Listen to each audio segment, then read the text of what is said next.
Assalamu alaikum wa rahmatullahi wa barakatuh, barakallahu fikum, et Juan, que la paix, l'amour et les bénédictions d'Allah Azzawajal soient sur vous, qu'Allah subhanahu wa ta'ala vous garde et vous préserve de tout mal, vous et votre famille, Inch'Allah, tabaraka wa ta'ala.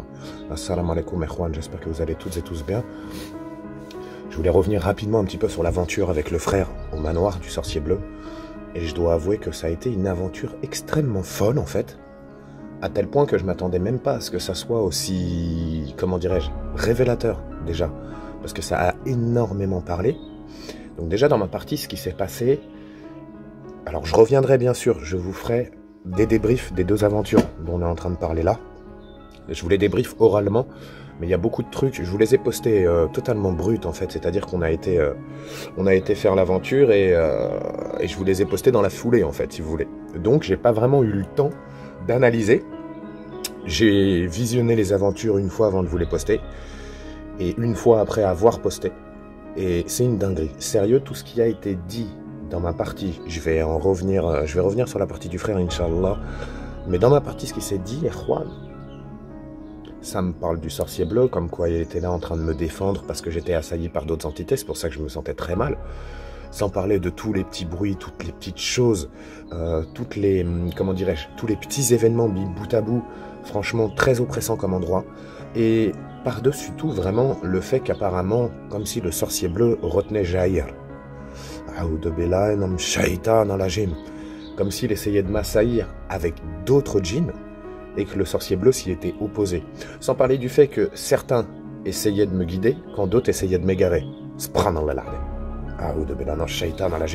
que vraiment, dans ma partie déjà, il y a beaucoup de PVE que j'ai pas relevé encore. Donc je reviendrai dessus, Inch'Allah, tabaraka wa ta'ala. Mais ce qui a été dit vraiment dans la Ghostbox, c'était vraiment une dinguerie. Sans même parler du moment où il me demande de laisser le frère tranquille. Pour quelle raison? Et en fait, j'ai compris pourquoi. En visionnant la partie de Daki, j'ai compris pourquoi justement, et Juan, ça m'avait dit, laissez-le.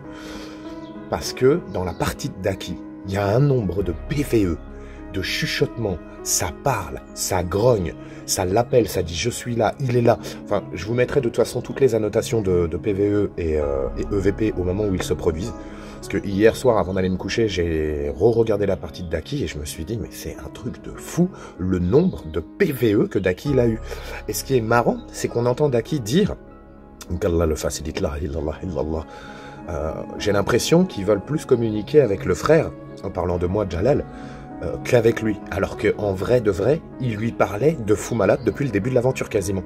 Enfin, je veux dire, au tout début, quelques minutes après le début, j'entends déjà des PVE dans sa partie à lui, vous voyez ce que je veux dire?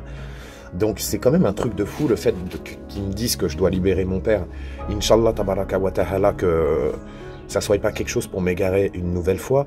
Je tiens aussi à vous dire qu'il y a 3 jours de ça, j'ai fait un long voyage en France, et j'ai été chercher mon père, enfin, Allah qu'Allah lui accorde le plus haut degré du paradis.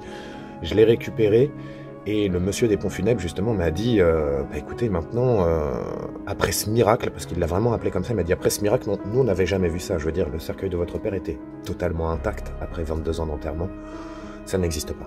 Il m'a dit, le monsieur des pompes funèbres m'a dit, et qu'Allah puisse le guider, la ilaha illallah, il a formulé cette phrase exactement comme ça, il a dit, je ne suis pas du nombre des croyants, mais là je dois avouer que ce miracle-là force la croyance. Subhanallah. Donc c'est vrai que j'ai récupéré papa. Depuis que j'ai récupéré papa, ça me demande de libérer mon père. Et le truc, c'est que je pense qu'il va falloir que je fasse une très grosse enquête au Maroc, comme je vous l'ai dit, pour retrouver les personnes de ma famille, afin de pouvoir libérer papa de son enclave qu'il avait au niveau terrestre. J'entends par là qu'il a dû partir le cœur lourd, et qu'Allah l'allège et qu'Allah le facilite, Inch'Allah, tabaraka wa ta'ala, car il y avait beaucoup de choses qu'il n'avait pas terminé de faire, et donc je pense que le fait que les djinns et différentes entités m'envoient ce message-là de libérer mon père, tout a un lien avec le Maroc. Allah yarmou. De toute manière, Allah Azzawajal, c'est mieux. Je vais voir comment la suite des événements va se dérouler, mais Allahu a'lam. Quoi qu'il en soit, je m'en remets à Allah subhanahu wa ta'ala, qu'Allah guide mes pas, Inch'Allah tabaraka wa ta'ala. Donc cette partie-là était très chaude parce que ça m'a parlé de Jair. Jair, je n'avais plus jamais entendu parler de lui depuis les dernières aventures là-bas, très clairement. Et puis même le fait que ça me... Comment expliquer ça? Ça m'a... Je sais pas trop comment vous dire parce que j'ai une sensation très bizarre. C'est le moment où ils ont fait un truc bizarre en fait, c'est quand Daki a plus ou moins disparu. Et ce qui est en plus extrêmement étonnant, c'est que sur la partie de Daki, on voit on entend particulièrement le boucan que le frère fait, quoi. Il fait beaucoup de bruit quand même, c'est une maison qui est très calme, donc je veux dire en plus les murs sont plus ou moins en papier, c'est une très très vieille bâtisse, on l'entend faire aucun bruit, je ne comprends pas. Sur sa partie, on m'entend même pas l'appeler, c'est pour ça il m'a dit je ne t'ai même pas entendu mon frère. De Bélan dans Shaitan à la gym. Et pendant ce temps-là, des gros PVE se produisaient du côté de Daki, quoi. Donc je dois quand même avouer que cette aventure, c'est un lieu qui mérite, quoi qu'il en soit, d'y retourner, de prendre d'autres mesures. Il y a peut-être énormément de réponses, comme je l'avais déjà stipulé dans un débrief précédent, que il se pouvait qu'on découvre et qu'on obtienne des réponses sur des sites qu'on ne soupçonnait pas en fait à la base, où on va se dire, je vais me dire naïvement, il vaudrait peut-être mieux que je retourne chez Rabia parce qu'il s'est passé beaucoup de choses plutôt que d'aller là. Et au final, d'aller dans ce site-là, ça m'a peut-être apporté plus de réponses que si j'avais été chez Rabia. Allahu alam. Subhanallah alim. Bismillahirrahmanirrahim. Donc, je voulais revenir là-dessus vite fait parce que j'ai pas eu le temps de vous la faire hier soir, mais toujours est-il que le fait des cendres de mon père avec les cendres djinniques, le fait que je l'ai récupéré, le fait que ça m'envoie ces messages et toutes les autres informations comme le voyageur thème, comme... En fait, il y a eu tellement de choses, Erwan, que ça m'a... Quand je suis sorti, j'étais extrêmement dans le mal. Il m'a fallu plus d'1h30 après l'aventure pour me ressentir bien. Cette espèce de sensation d'étouffement, de mal respirer, etc. Qu'Allah Azza wa Jal m'en garde là, illallah, illallah. En tout cas, une chose est sûre, c'est qu'ils ont fait en sorte de faire comme... Je sais pas comment expliquer, parce que dans mon enregistrement à moi, on n'entend pas non plus vraiment Daki qui fait autant de bazar que sur son enregistrement. Vous voyez ce que je veux dire, Erwan? C'est ça en fait qui m'a mis la puce à l'oreille. Je me suis dit, mais à un moment donné, quand même, on doit l'entendre, je veux dire. Même il y a des booms, il y a des trucs, il y a des machins... Franchement, absolument terrifiant. Et même Daki d'ailleurs, pour le coup, m'a dit, je dois avouer que c'était un truc de fou. Tout ce qu'ils t'ont dit, lui il s'est senti très mal avec des frissons à des moments, il était, puis même à un moment dans sa partie on voit bien qu'il y a un truc derrière le rideau, exactement où moi j'avais été et que quelque chose se planquait derrière le rideau justement. Daki rentre dans la pièce et il n'y a strictement rien, et quand il ressort on entend des chuchotements, des trucs et tout. C'est pas forcément mécréant si vous voulez, mais c'est vrai que quand l'événement se produit, on a toujours quand même une part de nous qui se dit bon, est-ce que c'est quelque chose de bienveillant ou de malveillant? Vous voyez ce que je veux dire? Donc je vais essayer de travailler sur les PVE de Daki énormément. Je vais repasser aussi ma version au peigne fin pour voir si j'aurais pas oublié, si des détails importants ne m'auraient pas échappé en termes de PVE, en termes d'événements.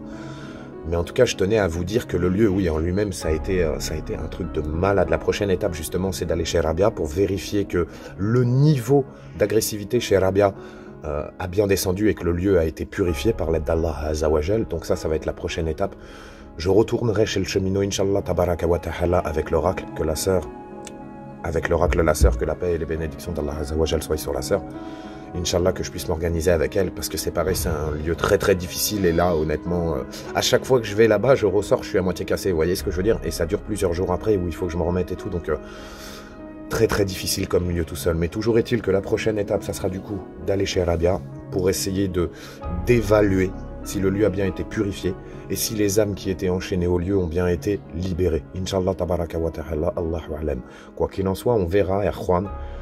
Mais l'aventure vraiment du manoir, je dois avouer que ça court, ça marche, ça jette des trucs, ça vraiment absolument terrifiant. Moi j'ai vu une espèce de forme noire au bout du couloir, j'ai vu un espèce d'autre truc qui flottait quand j'étais en selfie en haut à gauche de l'escalier. Il y a comme une espèce de voile blanche que j'ai cru apercevoir.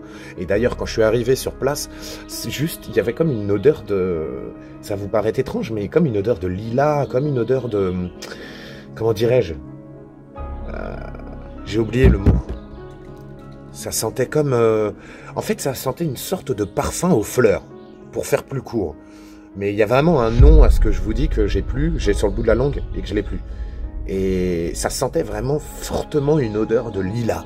Je sais pas comment dire, c'était pas agressif ou quoi ou qu'est-ce. Alors est-ce que c'est quelque chose de bénéfique? Est-ce que c'est Rabia? Est-ce qu'il s'agit de quelqu'un d'autre?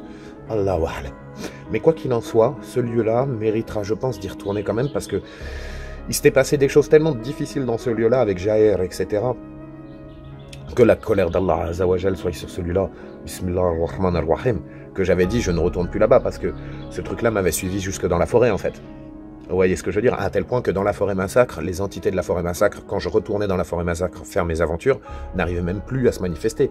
Parce que cette espèce de truc démoniaque qui était là bloquait toute source d'événements, toute source de probabilité où les entités puissent venir communiquer avec moi. En fait, ils prenaient toute la place, ils fermaient toutes les écoutilles pour les autres entités, et donc dans la forêt massacre, j'avais affaire à Jair comme si j'étais dans le manoir en fait. Vous voyez ce que je veux dire? Starfallah el-Ardem.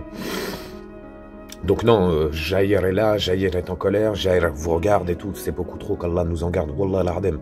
Le fait que le sorcier bleu s'oppose à tout ça, le fait que ça me dise reste, il me demande de lire le Coran el-Karim, subhanallah, ils m'ont demandé de lire le Coran, Erwan. Comment vous expliquez ça? Et d'autres qui me disent de partir et tout. Non, franchement, une aventure totalement dingue, je dois avouer quand même, vraiment très très dingue. Et puis surtout, comme quoi... même Daki qui avait l'impression, subhanallah al-Ardim, de ne pas être en contact, de ne pas être en situation sur le moment, il l'a été autant que moi, si ce n'est plus, de par la nature des réponses qu'il a obtenues. C'est pour ça que je vais vous débrief les deux enquêtes le plus rapidement possible, Inch'Allah, tabaraka wa ta'ala, et essayer de vous les remettre avec les PVE indiqués et tout, etc. Donc je vais voir comment je vais faire, je vais essayer de trouver du temps pour faire ça. Mais en tout cas, toujours est-il que ça c'est une certitude par la grâce d'Allah Azzawajal, énormément de réponses. Énormément de vérité. On voit les mécréants qui s'opposent, c'est sûr, ils étaient là, il n'y a pas de souci. Moi je vous dis, j'ai senti plusieurs fois des courants d'air, ça respire en haut, ça fait un bruit en bas, j'entends des espèces de soupirs et tout ça, machin, enfin... Franchement, très difficile, c'est venu taper sur des trucs à côté de moi et tout ça, non, franchement...